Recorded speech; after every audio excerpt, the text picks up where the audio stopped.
I was riding along, and this dog kind of ran out from behind a truck, and I hit the dog head on, and it was a big dog.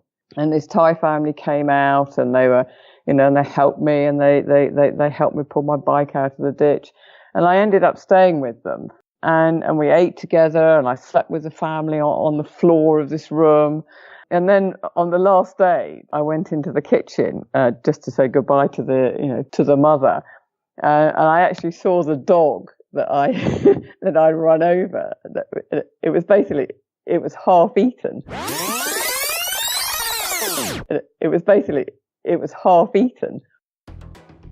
Episode 292. Elspeth Beard was the first woman to ride a motorcycle around the world in 1982, and she's here with some great stories to explain what her experiences were like. This episode is sponsored by Health IQ. If you're exercising regularly, don't you think you deserve a special rate on life insurance? Find out how much you can save by taking the health quiz for your adventure sport at healthiq.com/adventure. A few minutes on their site could save you a bunch on your life insurance. Get rewarded for all your hard work at healthiq.com/adventure. You're listening to the Adventure Sports Podcast, brought to you by 180 Tech. We talk with adventurers from around the globe to bring you the inspiration and motivation you need to get started in the outdoors or to keep you moving if you're already there. Now here's your host, Kurt Linville. The year was 1982.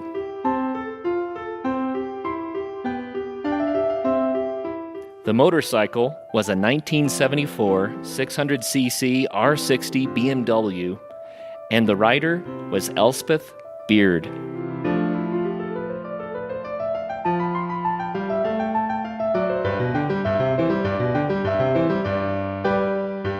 Elspeth decided that it was time for her to journey around the planet solo on a 1974 BMW all the way back in 1982, and while people were doing amazing things then, she was one of the early ones to try to do an around-the-world trip on a motorcycle, especially solo as a woman. Elspeth Beard, we're excited to hear about this. Welcome to the Adventure Sports Podcast.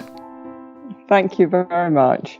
Well, Elspeth, I think that that's amazing, and the reason that you're here with us today, all these years later, is because you've completed a book about your experiences. And so today we're going to go back through what it was like way back at the beginning of the 1980s to journey around the planet in that socio-political time world, that historical point. And we also want to hear about your book and how people can, like I said earlier, perhaps get on the back of the motorcycle and ride along with you for a little while by reading your book. So thank you very much for stepping up and sharing the story with the book and also with the Adventure Sports Podcast. But let's rewind first. Who was Elspeth Beard way back then? You were just graduating from college when this struck you, right? Yeah, well, I'd started riding bikes when I was about 17. I got my first bike, but it really was just to get myself around London. It was a kind of cheap and efficient way of getting around town. And I didn't really see myself as a great biker or anything. It was just a kind of means of transport. And then I bought a 250, and that, I could go a little bit further, a little bit faster. And then about a year later, I bought my BMW 600, and it was really when I bought my 600 that I suddenly realized the traveling potential of a motorbike. So I started to do trips. My first trip I did was up to Scotland.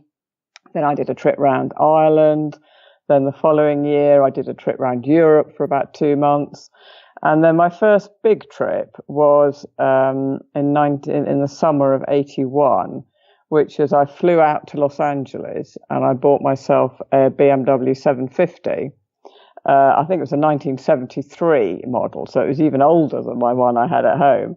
And I rode it from Los Angeles, sort of north up the west coast, through all the northern states to the east coast, and then I sold it and flew home. So that was my first real big trip. So the sort of seed was sown and I can remember thinking then, wouldn't it be amazing if I could actually ride my bike around the world?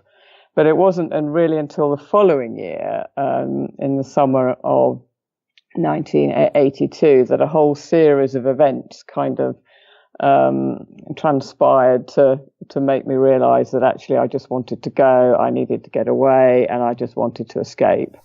Wow. I have to be a little bit candid with you. I grew up in a similar time frame,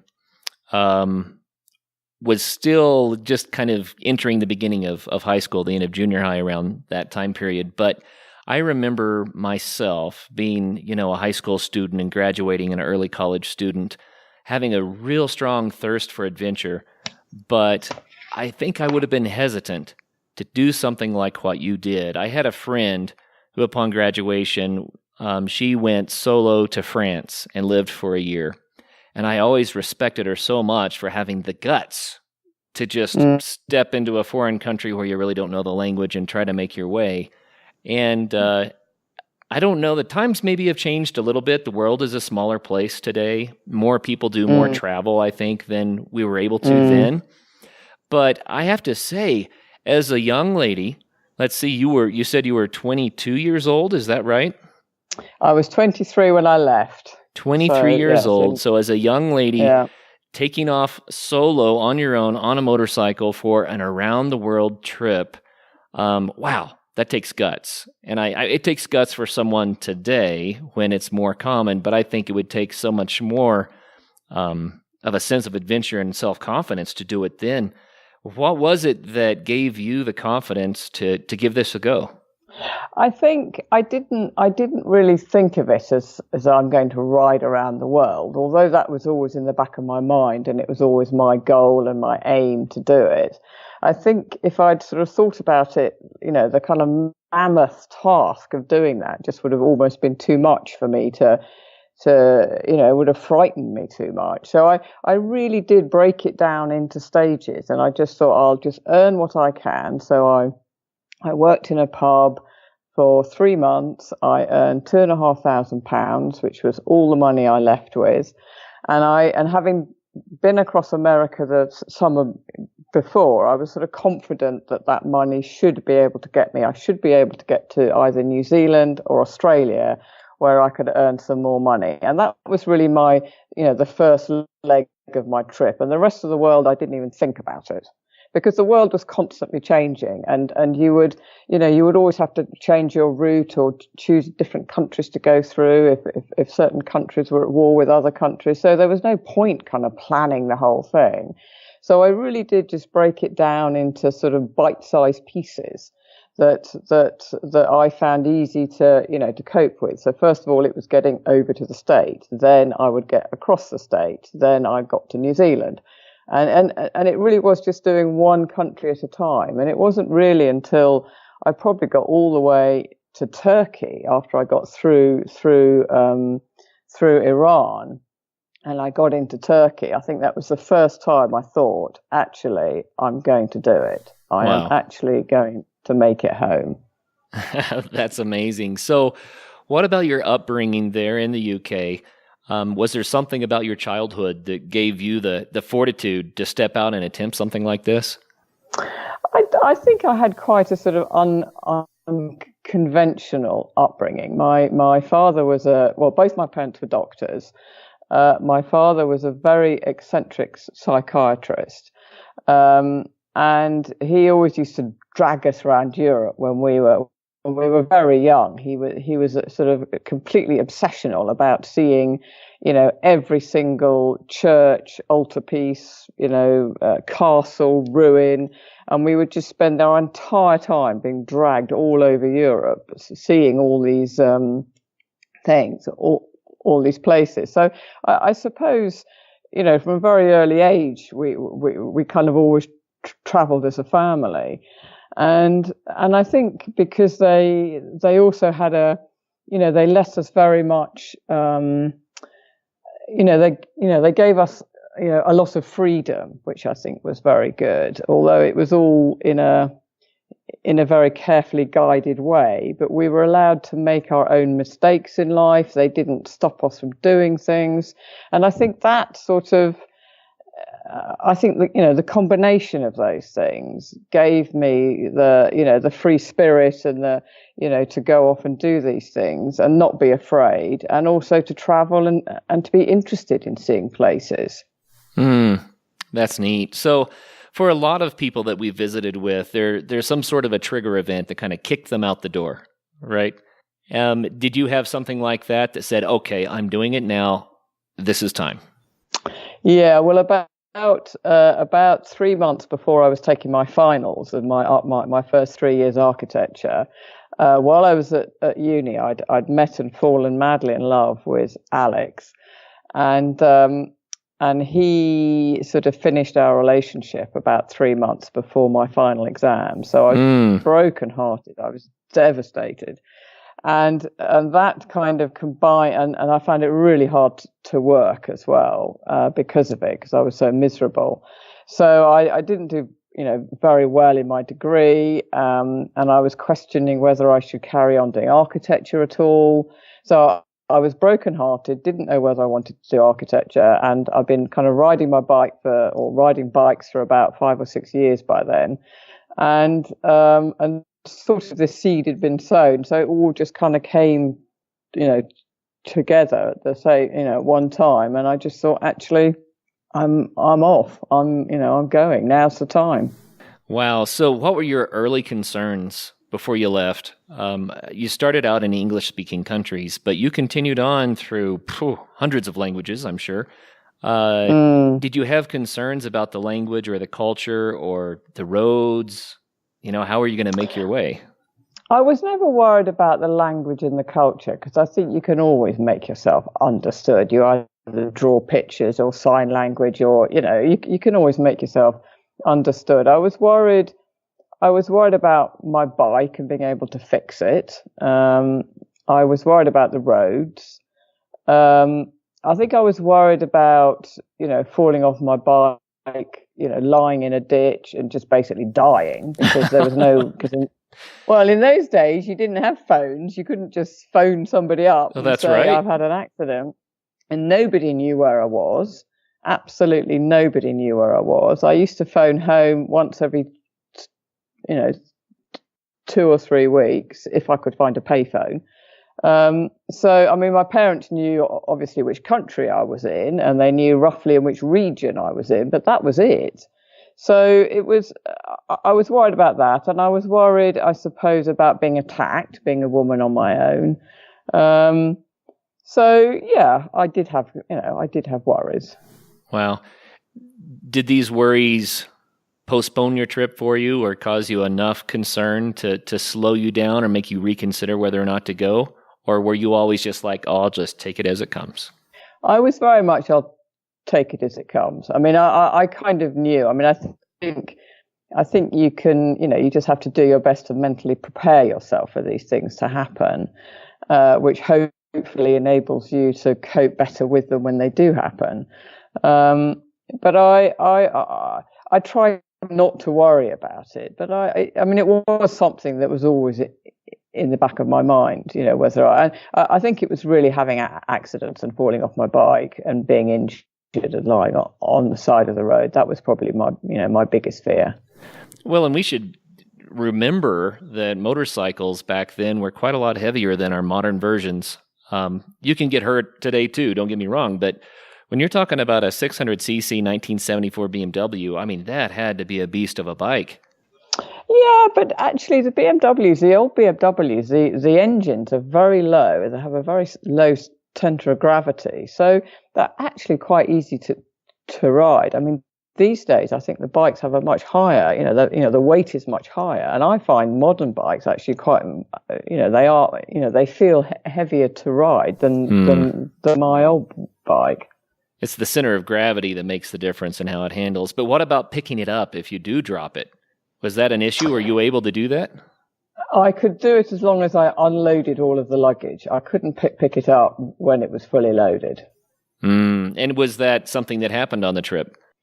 It happened. It happened quite a lot when I was riding through Pakistan, through the deserts in Pakistan. because there were no roads or anything. It was all just deep sand. And so, I mean, I used to fall over, I don't know, 5 or 6 times a day, but it was a kind of soft landing. So, and I had to unload all the bike and pick it up. And so, I dropped it a few times in India. I had a bad accident in Australia. But generally it was, you just have to cope. If you have to, you do. Well, I can imagine by the 5th or 6th time in a given day that you're trying to unload the bike and pick it back up again. That must have been pretty disheartening. How did that feel? Well, it was, I mean, it was, exhausting more than anything else. And by that time I'd been on the road for nearly 2 years. I'd lost, a huge amount of weight. I'd been incredibly ill. So I was weak. I was tired, and I just kind of wanted to get home. So it was, I did really need to, draw it in on my kind of real inner strength to keep going. So it was very hard at times. Wow. Well, let's go back a little bit and share with the listeners the route that you took, because I think that adds a lot to the story, gives us some context. So how did you get around the planet? Right. Well, first of all, I shipped my bike to New York, and I flew and picked it up 2 weeks later. Then I rode from New York up into Canada, and then down to New Orleans, and then across through Texas, New Mexico, Arizona to California, and I kind of dipped into Mexico for a day or two. Then from Los Angeles, I shipped my bike straight to Sydney because I didn't have the money to ship it to New Zealand. And I flew to New Zealand, where I hitched around New Zealand for about 6 weeks while my bike was in transit to Sydney. Then I rejoined my bike in Sydney. I arrived in Sydney with $50 left. That's all I had in the world. Oh, wow. I know. I just made my money last. And then I worked in Sydney for 7 months. I did 2 or 3 jobs, and I saved $6,000. And then I rode all around Australia, right up through Queensland, across to the Northern Territory, down to Port Augusta, and then across the Nullarbor to Perth. And then I shipped my bike directly from Perth to Singapore. And while my bike was in transit, I then travelled by buses and on foot through Indonesia. So I went to Bali, Java, and Sumatra. And then I rejoined my bike in Singapore. And then I rode up through Malaysia and Thailand. And I went right up to the northern parts of Thailand, up to the Golden Triangle, which is amazing. And then I couldn't get into Burma, so I then had to ride back down to Malaysia, and then I shipped my bike across to India, to Madras, and then I rode from Madras to Calcutta, and then up to Kathmandu in Nepal, and then I did a 3-week trek in Nepal, and then I rode back into India and rode to Delhi, and then I went right up into Kashmir and Leh and Ladakh, which is absolutely amazing. And then I rode from India into Pakistan and into Iran, and then across Iran into Turkey, and then all the lengths of Turkey into Greece, and then Yugoslavia,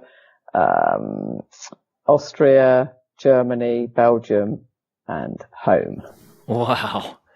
So that's quite the journey. I am amazed and impressed, but we should probably pull in the historical context for this as well. I mean, we're talking about, you did this in the first term of Ronald Reagan.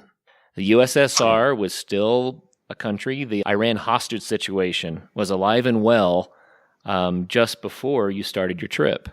So the political times were quite different than they are today. Yeah, because when I was traveling through Iran, it was actually, the country was at war with Iraq. So that was quite tense. There were sort of tanks in the streets and soldiers everywhere and roadblocks every 50 miles. And also Russia had just invaded Afghanistan as well. So a huge amount of Afghani refugees had kind of come into the deserts in Pakistan. So that whole region felt very, very unsafe and very, very tense. So I was really relieved when I crossed the border out of Iran into Turkey, which was kind of why I felt that was the moment I felt, I've made it home. I'm just so close to Europe. I've made it home now. Mm. And Margaret Thatcher would have been the prime minister at the time, I suppose. She was indeed. Wow. So from an American perspective, the Middle East was a hotbed at the time, and not a place that was necessarily friendly toward people from the United States. Being from the UK, did you feel a little bit more accepted, or was it pretty much the same way? It was pretty much the same way. I mean, they probably disliked us slightly less than they disliked the Americans, but I don't think there was much in it. But I can remember when I got to the border with, actually it was the border between Iran and Turkey. There was this huge sign had been painted on the wall saying "No Western," and there was another huge picture of the Ayatollah all painted next to it. So it did have quite an unfriendly, but I have to say the Iranian people were lovely. They couldn't have been kinder and nicer to me. So it was a very odd country to travel through, because you sort of felt that they wanted to be hospitable, but they were almost afraid to be in case somebody saw them. Right. Well, it seems often that it's the political situation that makes these things so tenuous, and that the people that live in these countries are just like everybody else. Exactly. People around the planet, we all have the same heart, the same desires, and the same needs, So I know that you could probably tell me so much more about that than I'll ever know. But what did you learn in interacting with people for over 2 years on this trip about humanity and how they deal with the various social economic circumstances they find themselves in? People around the world, we are all very much the same, and when it comes down to it, we need shelter, we need food, and we need our families around us, and that's whether you're rich or poor, or you live in a mountain or a desert, or whatever language you speak, it's the same for everybody. And I've found people around the world where when I left on the trip, I kind of imagined this world was full of these awful people who were going to be out to steal from me or attack me or whatever. But actually, it wasn't like that at all. I mean, the world is full of fantastic, helpful, friendly people who, for every, person that I met that tried to steal from me or whatever, I would meet 100 other people who couldn't be nicer and kinder to me.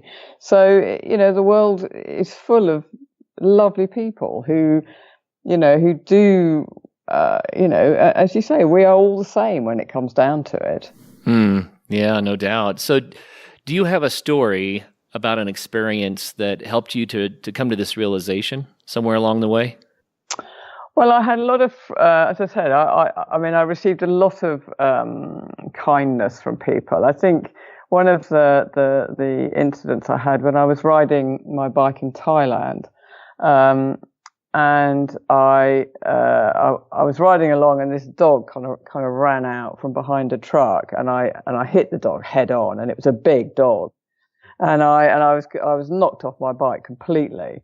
And I slid along the road, and my bike kind of ended up in a ditch, and I was all bruised, and I broke my toes, and I was kind of lying on the road, and this Thai family. There was this farm right next door to where it had happened, and this Thai family came out, and they were, and they helped me, and they helped me pull my bike out of the ditch, and I ended up staying with them for 4 or 5 days. And they were I didn't speak a word of Thai, and they didn't speak a word of English. But somehow that it just didn't matter. And we ate together, and I slept with the family on the floor of this room. And then on the last day, I went into the kitchen, just to say goodbye to the mother. And I actually saw the dog that I run over.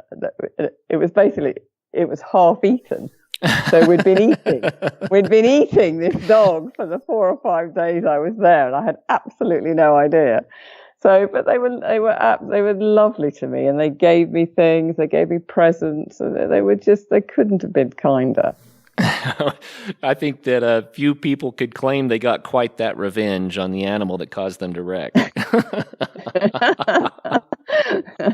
No, I have to say I was really pleased, because after I killed the dog, well, after I ran the dog over, I looked around and I couldn't see it anywhere, and I was kind of thinking, oh, I don't believe it. It must be dead. But of course, they'd just taken it away without me seeing. So it was only when I saw it in the kitchen, sort of five days later. Grab the meat first, then help the girl. Exactly. No, I'm sure that. Oh, wow. That's an amazing account. Hey guys, it's Travis. Hey, we are almost on episode 300 of the Adventure Sports Podcast. Now, that's a lot of adventure inspiration, and what I would love to do is hear from you guys. I would like to know if you guys have been inspired to go out and do some cool things or try some new adventure sports that you've heard on the show.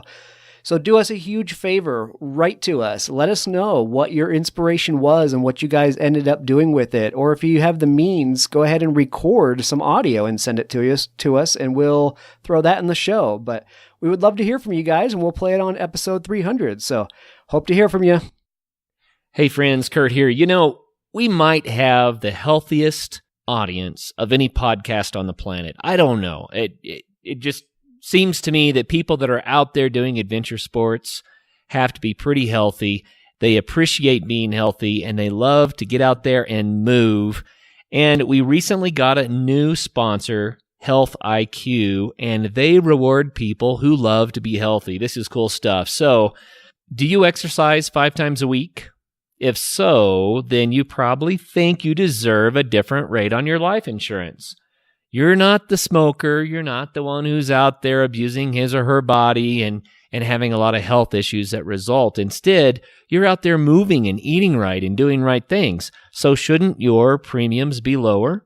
Health IQ uses science and data to secure special rates on life insurance for health-conscious people like cyclists, runners, strength trainers, vegans, and more. Matter of fact, research shows that those who frequently exercise with some intensity have a 22% lower cancer risk, a 56% lower heart disease risk, and up to a 34% lower risk of an early death.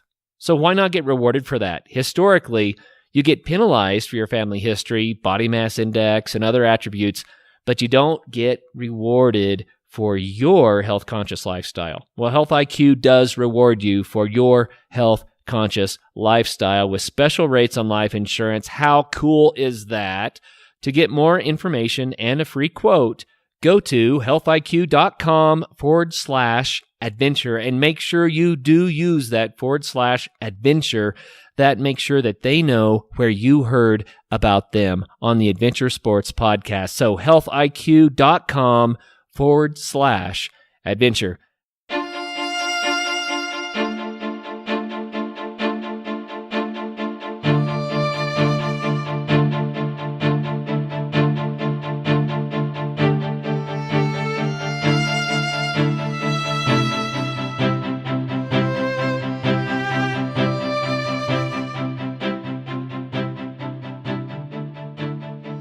You know, I guess I have to just wonder, when you go all the way around the planet and you have thousands of different experiences with people, it has to enrich your life in a way. Has it just become a huge part of who you are and who you turned out to be later in life?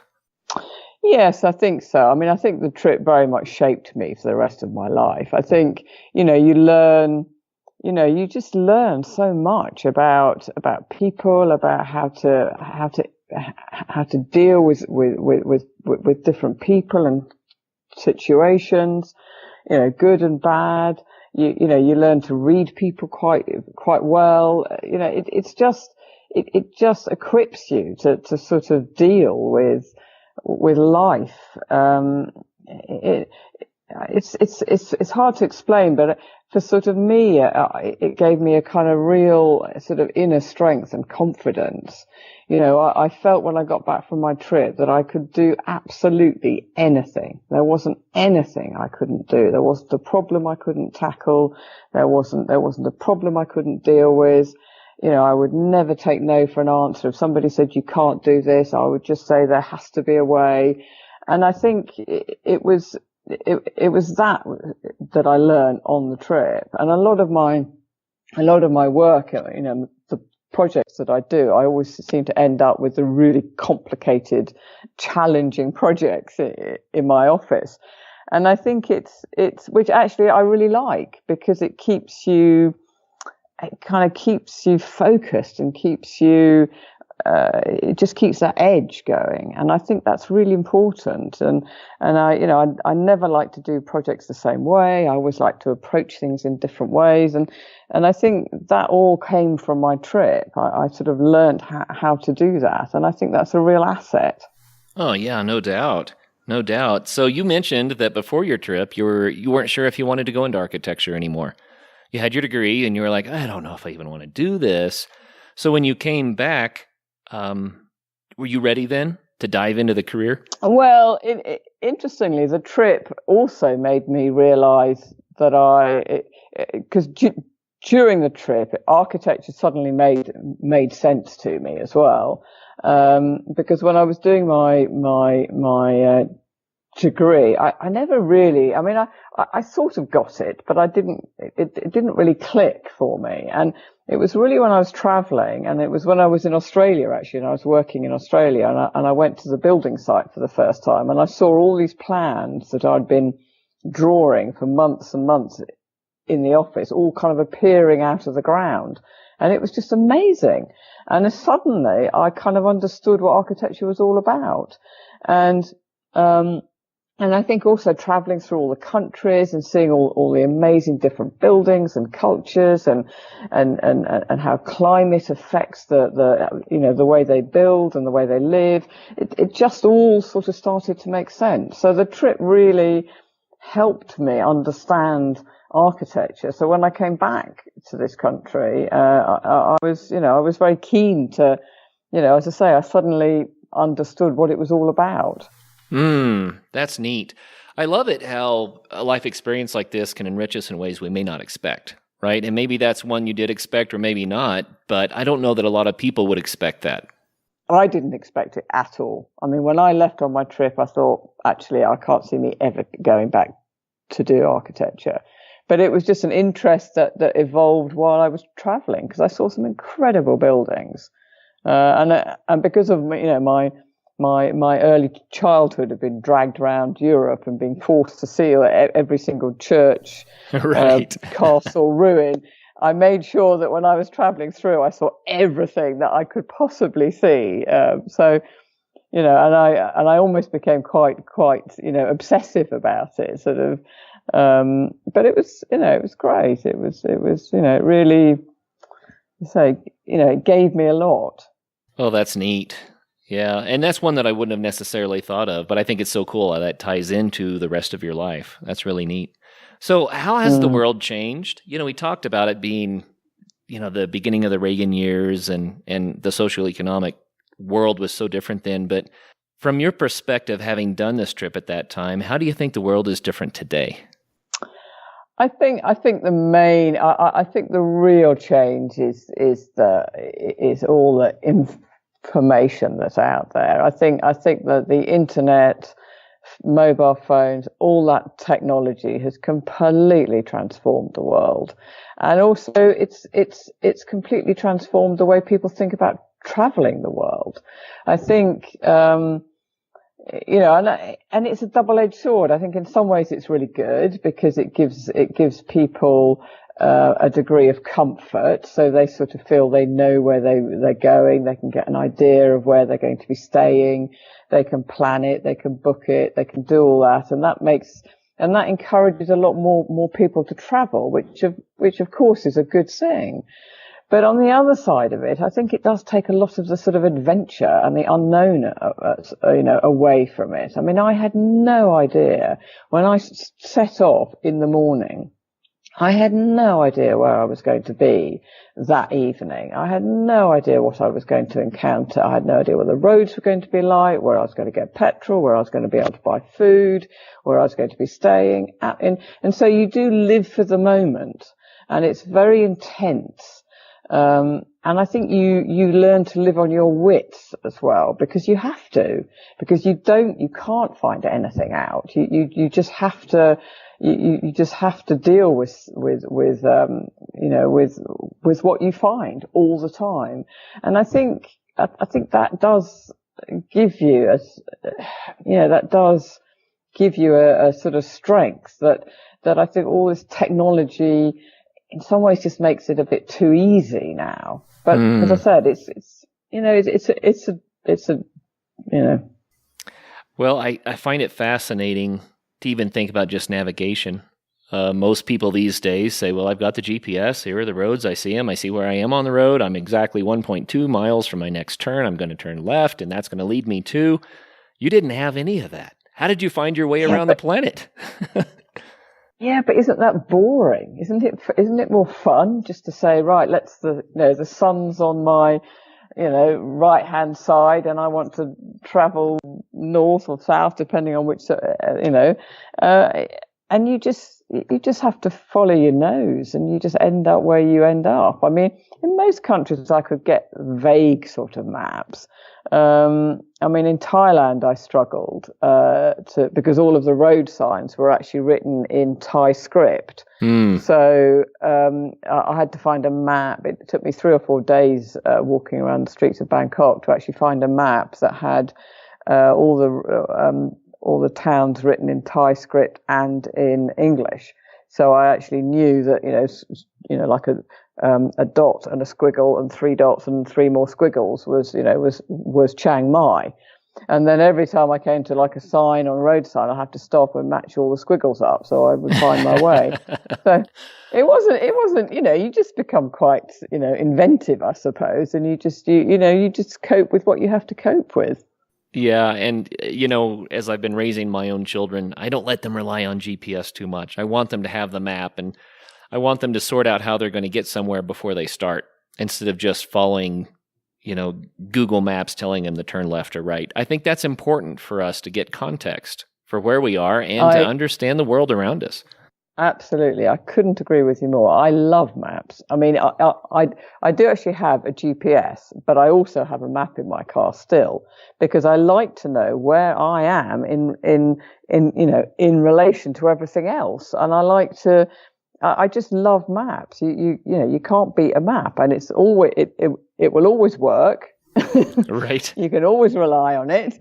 And, and I think a lot is lost. And also I think, if you get lost, that's part of the journey, is getting lost.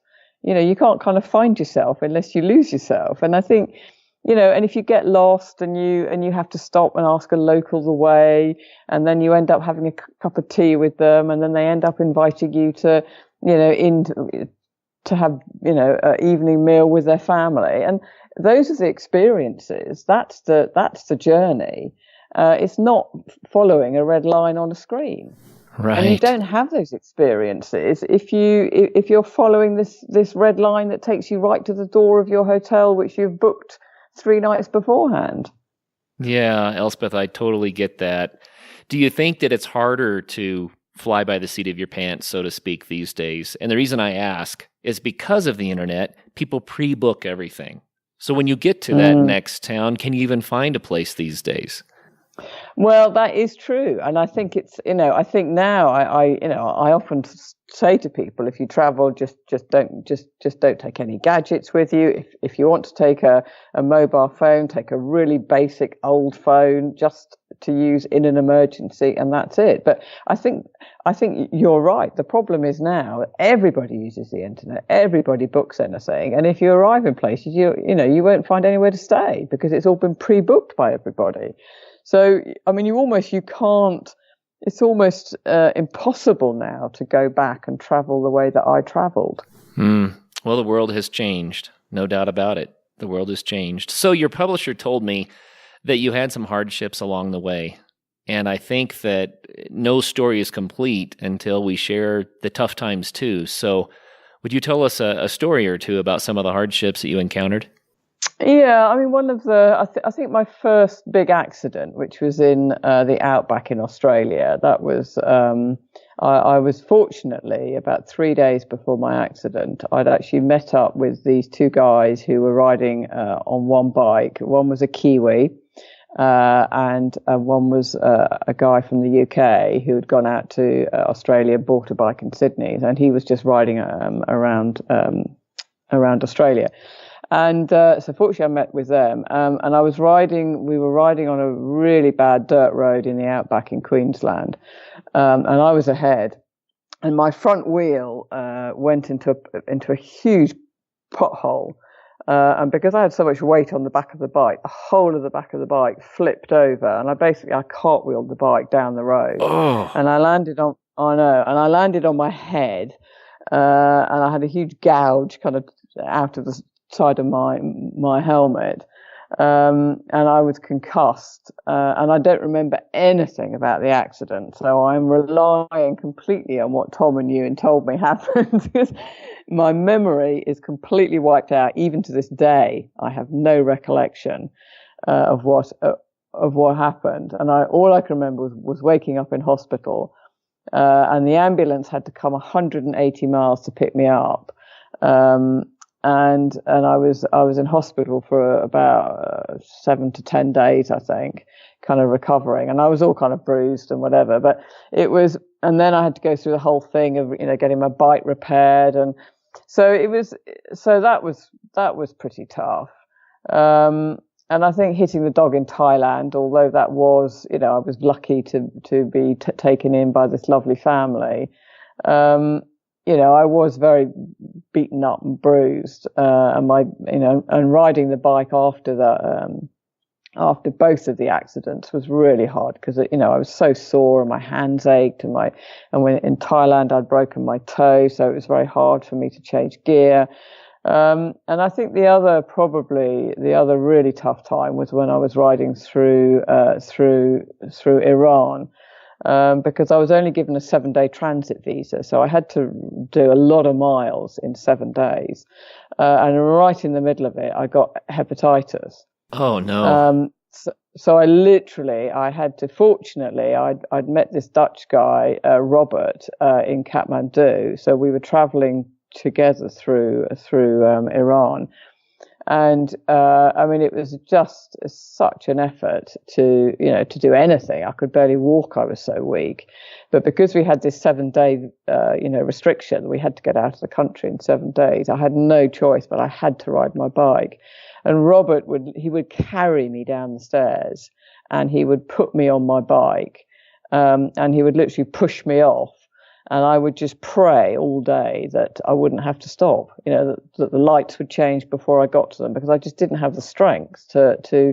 And we stopped at a petrol station several times, and I put my legs down to steady the bike, and there was just no strength in them, and I just rolled over. And I was lying on the forecourt with my bike on top of me because I just didn't have the strength in my legs. So that was really tough. Being ill, I hated being ill. When you're ill and it's 40 degrees and you have to ride. It's fine if you can hold up somewhere for a week or two and recuperate. But in Iran, we just didn't have that choice. I had to ride. So I was riding 300-400 miles a day with hepatitis in Iran. And there were these bloody roadblocks all the time. And it was just, and I'd been on the road for 2 years. I was tired by then. Oh, yeah. So the whole thing. So that was a pretty grim time. Wow. I've never heard of someone trying to ride a motorcycle with hepatitis in those conditions. I can't imagine how you got through that. Did you just want to give up? Was there a point at which you thought, you know what, there's got to be an airport somewhere. I could go home. Yeah, but that's the difference as well, which people don't realize. In those days, you couldn't leave your bike and fly home. Your bike was written into your passport. So you had to exit the country with your bike. And so it wasn't an option. in those days. And I know now a lot of people do these round the world trips, and they'll do a little trip, and then they'll leave their bike somewhere, and they'll fly home for a bit of R&R, and then they'll fly out again and do a little bit more as a trip. That wasn't an option when I did it. You had to leave every country with your motorbike. And in those days, you couldn't fly motorbikes. So the only option I had was to sit and ride it. There was no other option. And I think when you've got that in your mind, and I think this is the other thing, when you have those thoughts in your mind, it really focuses you, because you don't have all these routes that you can escape. Oh, I'll just do this. Oh, I'll just fly home. Oh, I'll just phone somebody up. Oh, I'll just have a look at the internet. You just didn't have those options. And the only option you had was to do it yourself and get on the bike and ride it. Wow. That's quite the commitment. And I guess, maybe that's where some of the fortitude comes from. But I still think that you must be a very powerful, strong woman. I'm convinced. I'm very determined. When I set myself a challenge, there's not a lot that will stop me. By now, you certainly know who Bent Gate is. That's for a great reason. Bent Gate Mountaineering has been sponsoring the Adventure Sports Podcast almost from the beginning, and we really appreciate that. They've made it possible for all the great shows to continue coming your way. We want to say thanks by reminding you to go to them for your backcountry gear. If you live in Colorado, then just stop by their store in Golden. If not, go to bentgate.com. They have what you need, from the latest ultralight gear to the tried and true classics for climbing, hiking, and camping, like Arc'teryx, Hilleberg, Nemo, Western Mountaineering, and many more. Need advice? They have you covered there too. Their staff are passionate adventurers who can offer help from their own experiences. Bentgate also hosts lots of events and speakers. Check out their website to see the schedule and to see all of their products. Help take care of the Adventure Sports Podcast by getting your gear from Bentgate Mountaineering. If you're enjoying the Adventure Sports Podcast with episodes twice a week and want to help support the show and keep it going, go check out our ASP member deals site. For as little as $4.95 a month, you can enjoy some adventure discounts while supporting our cause. Go to members.adventuresportspodcast.com and sign up for a monthly plan at $4.95 a month, or save a little with the annual plan and get your free 180 stove. Thanks for listening, guys.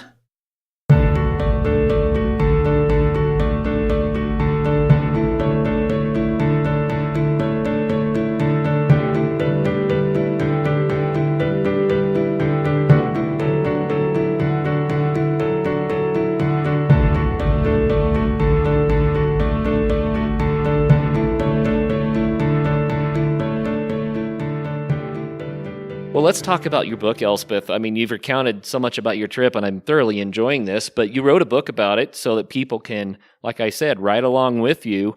The name of the book is Lone Rider, and tell us about the book. Well, it's taken me 2.5 years to write it. When I got back from my trip in 1984, nobody was interested in what I'd done at all. And I think it was partly because people didn't travel that much in those days, and people certainly didn't do round the world motorbike trips in those days. All my friends and family and, well, everybody just found it really hard to actually relate to. They couldn't understand what I'd been through. They didn't, and it was almost easier to pretend that I hadn't done it. Wow. So I felt incredibly lonely and isolated when I got back. And it took me, at least 2 years to start to get back into, living in a Western country and just being able to talk to people. So it was a very isolating experience. And I think, and although I had sort of wanted to write a book when I got back, I because nobody was interested, I just packed all my tapes, because I used to send these tapes home, and my diaries, my photographs, or my letters. I just put them all in a cardboard box, and I threw them in the back of a cupboard, which is where they sat for 30 years.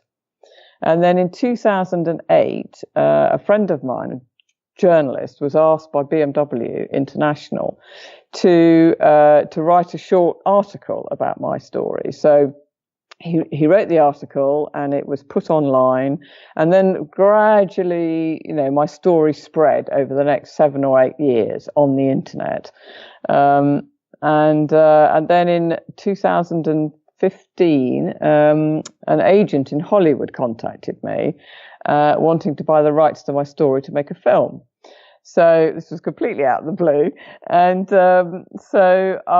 they flew me out to Los Angeles, and I was limousined around, which was amazing, and I went to see producers and script writers, but I think it was that because I hadn't actually looked at any of my diaries, and it was 34 years ago, so half of the story I couldn't even remember. So. It was really after that I thought, actually, I think it's really important that I write a book first, so there's an accurate story, of my trip. And also there seemed to be a lot more interest now. People actually wanted to hear about what I'd done. So it was really that spurred me on to actually sit down and start writing the book. Well, has the book already been launched on Society, or are we still looking forward to the publication date? No, it was published last week on the 6th of July. Very good. Perfect timing. That's great. So how can people get a copy of the book? I think in America, it's probably the best. You can order it online through the Book Depository, and they ship worldwide for free. So you can get it online, and they will ship worldwide for free. I think my publisher at the moment is trying to find a publisher in America to publish it over there. But because it's all fairly new at the moment, I think they're in discussions with some US publishers. So the Book Depository. The Book Depository, and as I say, they ship worldwide for free. Okay, so that's fun. Is there a soft copy of the book, a Kindle version or something? There is a Kindle version, which can be downloaded, indeed, which is also, I think you can get it on Amazon or, Amazon UK, but I think you can get that anywhere. I think you can download the Kindle.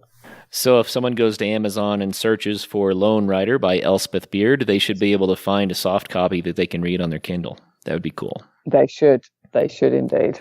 So what is the flavor of the book? How would you describe it? Is it a kind of a summary of all your journaling? Or is it more of a how-to guide? Or is it more of the inward struggles that you went through on the journey? How would you categorize it? It's really my journey. It's my loves. I fell in and out of love with 3 different men along the journey. It's how I coped with everything. I'd say it's a very honest book. It's got all the good and the bad in it. I didn't want to leave anything out. Somebody described it as, you call it, you definitely call a spade, and I think it is a very honest account of my journey, the people I met, and my emotions, and how I grew, and what I learned from the trip. Well, it sounds like a fascinating read. Really, really does. I'm going to have to grab a copy of it. The problem that I have, Elspeth, is that I interview so many people with so many great books, I can't keep up. But I want to read yours. It sounds delightful. It really does. So Lone Rider by Elspeth Beard.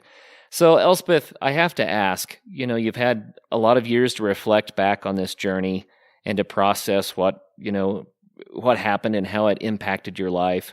Would you recommend it to young people these days to do something similar? Absolutely. I think traveling is it's one of those great things in life that, the experiences you encounter, you just can't do it any other way. Traveling, seeing the world, seeing how other people live and other people's cultures is so important. And it's really important so we all, have a better understanding of each other. So I couldn't recommend it highly enough. Definitely, everybody should travel as much as they can. And if they can do a round the world bike trip, even better. Do you think the motorcycle is the right way to do it? Is it the best mode of travel? I mean, for me, it definitely was. It gave me the freedom. I could travel where I wanted. I wasn't reliant on buses or public transport. But then on the negative side, you have this piece of machinery which you have to look after, you have to maintain, you have to be, so it's I mean, there's no perfect way to do it. I think it's just it's a personal thing how you choose to travel. I've heard a lot of people sing the glories of the bicycle because it's slower and it's quieter. And they say that the bicycle really opens up a lot of social interactions because people always want to know, did you really ride that thing all the way here? I think that a motorcycle can do that too. Did it have that impact? A bit. I think that's probably. I mean, I think the problem with a motorbike is that you are wearing a helmet, and that instantly creates a barrier between you and whoever you're meeting or talking to. And when I was riding my bike, I mean, I always wore a full face helmet, and I did that on purpose so people actually couldn't see that I was a woman. So I didn't advertise the fact I was a woman, and so I very much sort of I probably didn't look that inviting to people because I didn't really want to draw much attention to myself. So right, but that's because I was traveling alone, and it was a different time then. So, but I certainly think cycling would be probably an amazing way to do it.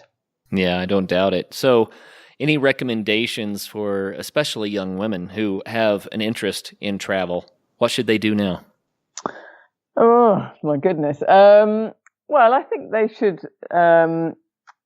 sort of work out what parts of the world they'd be interested. I mean, whether it's Southeast Asia or South America, and I think it's important not to kind of go to countries where you instantly feel they're safe, because then that's not really, I think it's good to test yourself and push yourself. And I think you just go out and have an adventure and see the world. So you just have to do it, but maybe take a few baby steps first. Yeah, exactly. Just work up to it gradually. Get your confidence. Anybody can do it. I always say the hardest thing is actually leaving. Once you leave on the trip and you're on the road, and you just realize what an amazing time you're having and all the incredible experiences that you're having that you can't really get in any other way. Really, really neat. I have to quote you, something that you said earlier in the show. As we wrap this up, I loved what you said. You can't find yourself until you lose yourself. And that, to me, is a lot of what life is really about. We have to step out the door and get a little bit lost so that we can be found again. What does that mean to you? Yeah, but the thing is, people I find now that people are just afraid to be lost. They're afraid to get lost. But being lost is an amazing. It's because it's only when you push yourself to the absolute limit and edge do you know what you're capable of. And once you've done it once, then it's not nearly so scary doing it the next time and then the next time. And then after a while, you don't worry about it at all. So it's just, you just have to be brave, and you just have to get out there and just do it. Yeah, I totally agree. Wise words. And Elspeth, that's coming from someone who lived it in a totally different time that, you're recounting to us today what it's like. It's a beautiful story that you have, and I say bravo to you for doing it. I can't imagine what it must have been like when you did this, to step out the door and to take off and to accomplish what you accomplished. It's just an amazing journey and an amazing story for me. Thank you. Oh, you Thank bet. you. And thank you very much for your time on the Adventure Sports Podcast today. We love it that you shared our story specifically with us. Okay, thank you very, very much. Oh, yeah, you're welcome. And for all of our listeners out there, the book is Lone Rider. The writer is Elspeth Beard. And remember, until the next show, get out there, have some fun. Coming up on Thursday's episode, Nolan Hurd is back with us to have a little rock climbing 101 session. Stay tuned, guys. Until then, get out and have some fun.